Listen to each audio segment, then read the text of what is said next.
welcome to the Craft Parenting podcast of two Cincinnati craft beer lovers with a parenting problem. I am Caroline, and this is my lovely husband, Joe. Yes, I am. I am very lovely. And we are back.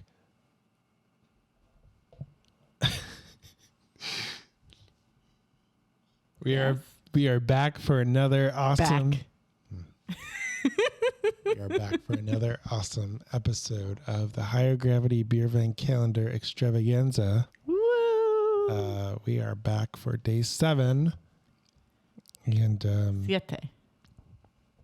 Sure. And if you're wondering what Beervent is and what Higher Gravity is, you can always go back in the RSS feed and the YouTube channel feed. And we have, believe it or not, we have 7 other videos. Yeah, I was going to say this is video number 8. Episode number 1. Yeah, so it's day 7, but we recorded a preview that explains all about this. Mm-hmm. So go back and check that out if you just happen to stumble upon this. But what is beer number 7? It is day number 7. Old Engine Oil from Harviestoun Brewing in England or in the UK. And this is in a can. It is in a can. Which I didn't know that they did over there. But it's also in a 11.2 ounce can. Yes. So it's brewed and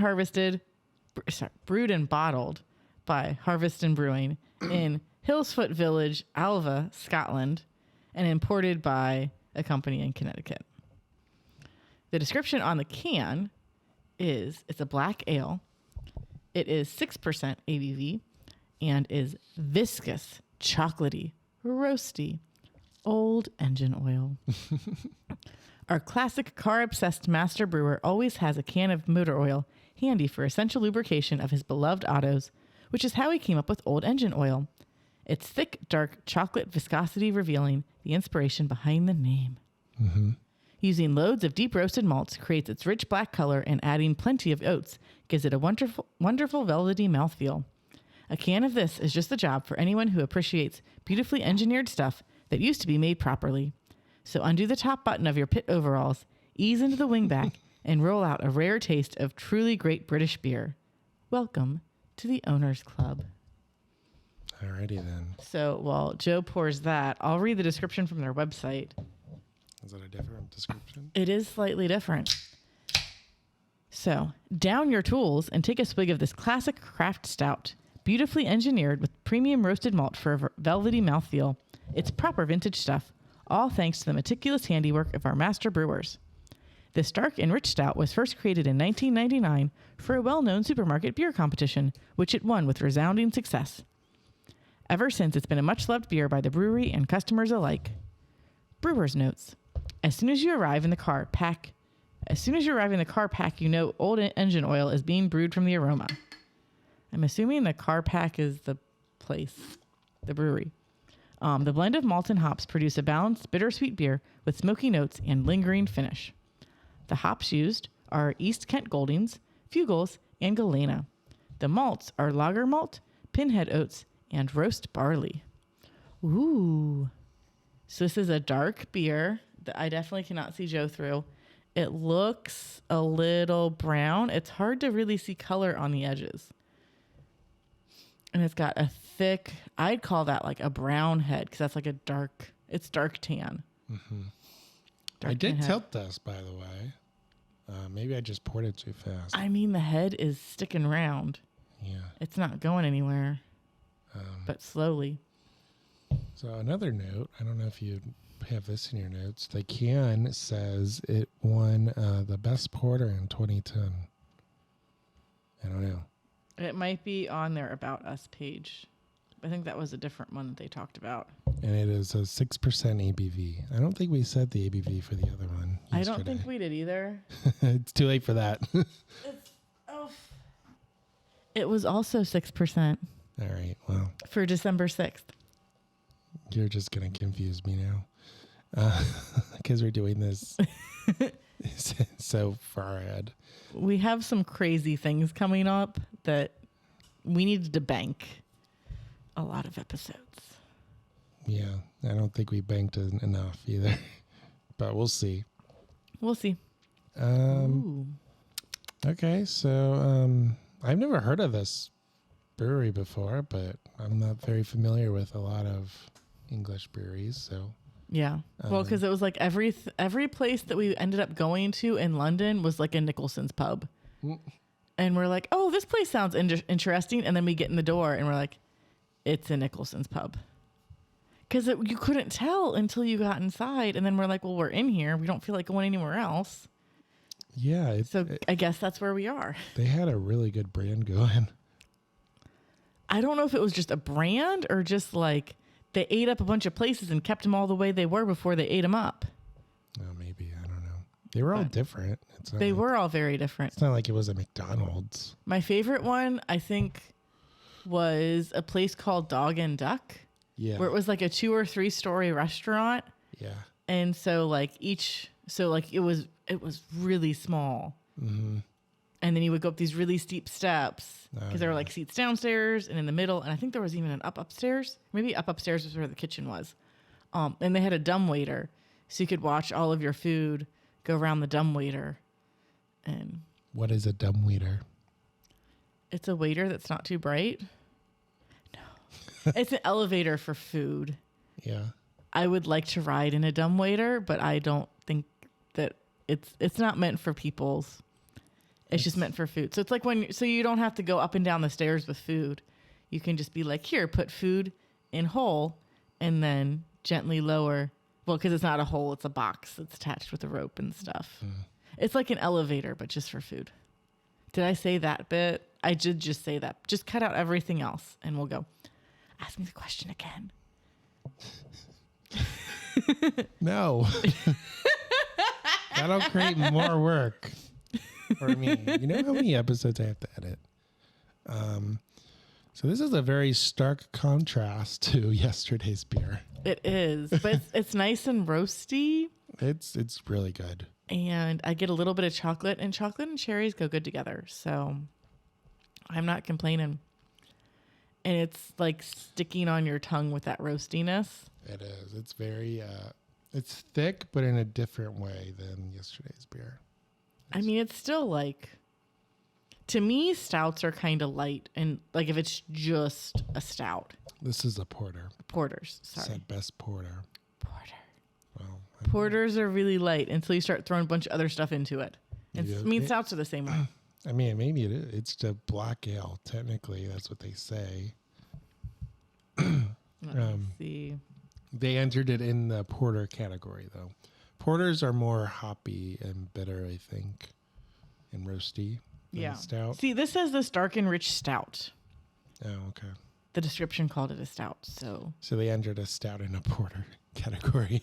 We've covered this. Breweries do that all the time because it's like having listened to podcasts of people who have done beer tastings for beer competitions. They're like, you taste, like you get a category and that is what you are judging. So like you are judging Pilsners. So you're just looking for any tiny thread that you can pull that distinguishes beer A from beer B from beer C. So when somebody throws something in there that's not technically a Pilsner, but it could be a Pilsner, you're like, oh, that beer, that one tastes good and it's got something different in it. So I'm going to go with that one. And then you're like, this is a cream ale. It's not a Pilsner, but a cream ale just won. Like that stuff happens all the time. Yeah. I don't know. What do you think? Maybe it shouldn't.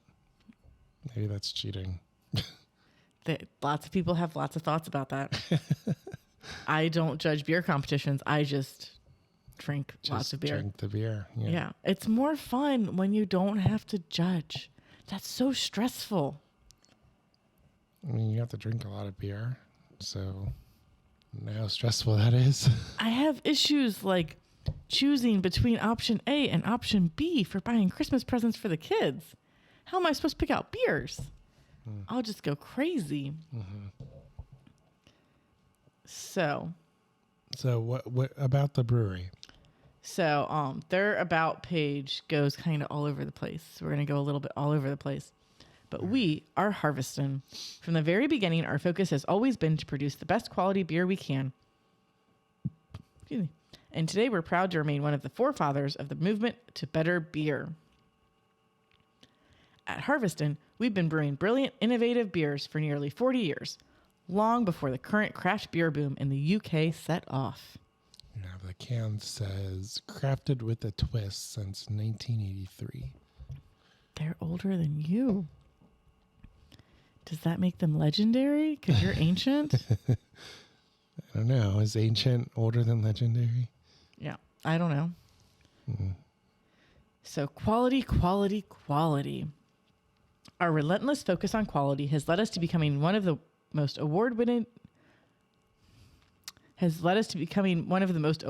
awarded breweries in the UK.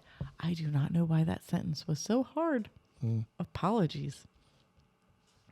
World's Best Pills in 2008.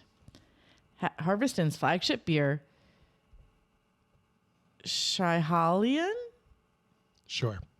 remains the only beer from a UK brewery to win the World's Best Pilsner Award, having scooped the prize in 2008. To this day, Schiehallion continues to bring enjoyment to beer fans, recently winning the Champion Cask Beer for the UK and the 2022 SIBA Award. I do not know what SIBA is. It sounds fancy, though. It does sound fancy. Congratulations. So. Or sorry for your loss. What? Isn't that what the kids say? I don't know. I don't know. I don't know if I should be happy or sad. So congratulations. Or sorry for your loss.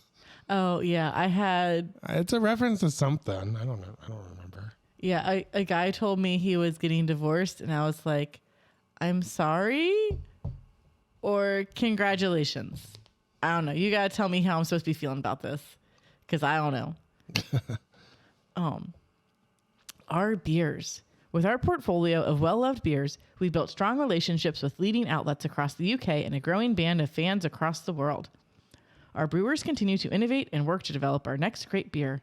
Whatever we produce will ensure it's true to the Harviestoun style, and, as always, we aim to provide as much enjoyment as possible for beer fans around the world. So, they're locally focused because they're based in the foothill of the Ochil Hills in Alva. We produce award-winning natural brews combining local ingredients and pure Scottish water with some of the finest hops from around the world. We are proud of the fact that roughly 80% of the malt we use comes from a local farm within 8 miles of the brewery, and our spent grain finds its way back to another local farmer as feed for his cattle. Okay. A lot of breweries do that, actually. They do. A lot of breweries here in Cincinnati. They're always interested in finding more people. I'm gonna be real bummed if this was near Scotland and we missed this is in Scotland. It isn't. If this was near Edinburgh and we missed an opportunity to go to it. Wow. I mean, I don't know where it is on a map though. Contact. Sometimes the contact page includes a map. This does not. Okay, so it's in Scotland somewhere. We are looking it up. I'm trying to. So tell me more about this beer and what you think of it. So like we said, very roasty. It's starting to settle. So the head is starting to settle. It's roasty. It's bitter, but not in the same way an IPA is bitter. It's bitter as in it's like chocolatey bitter. If it's supposed to represent engine oil, It's not near Edinburgh. it's not. Yeah. This is the engine oil that my mechanic said that if I wait too long to bring my car in again, he's going to start taking miles off of my sticker. So I think that I have to come in sooner than I do. In my defense, our life got really crazy for a month, so I took your car in, but I didn't take in mine. What does that have to do with? That's engine oil. I said, my mechanic said, if my engine oil looks like this again, he's going to start taking miles off my little sticker. So I think that I have to bring my car in sooner. I got you, though. But our life got crazy. I took in Joe's car, and then I couldn't take my car in for like another 3 weeks. And You took my car in, and they said, no, it doesn't need an oil change. that was like 4 months ago. That was a while ago. It's like September. No, I actually got your car serviced, and Anyway. I need to get an oil change soon. Yeah. Or somebody's going to yell at me. And like I mildly have to listen because it's family. Okay. So this has been a craft carring automobile podcast. Automobile maintenance. Yeah. Go check your engine oil, folks. I do have a friend, though. We'll use the term friend loosely, though. There's a girl that I went to high school with where she recently had to buy a new car because she didn't realize how often she needed to get her oil changed or replaced. And on an unrelated note, she just got a new car. You'll have to tell me who this friend is. Oh, fair. Or we can shame her. No, we won't shame her. But I was like, my cousin's done the same. Like my cousin that's not the one that does auto repair, different cousin, she's done the same thing. So this I didn't know what it meant when you have a little light symbol that pops up on your car that looks like a genie lamp. Go to your nearest oil change place ASAP because you got problems. Yes'm. This has been Talk Car on PRN. Try not to get flagged for copyright, you guys. Anyway, thank you for listening to this episode. We will be back tomorrow for day 8. We are the Craft Parenting Podcast. Find us on your favorite podcatcher, or if you're on YouTube, smash that like button, slam subscribe, ring that notification bell, and hang out with us through the month of December as we drink our way through Beervent. See you tomorrow. Bye.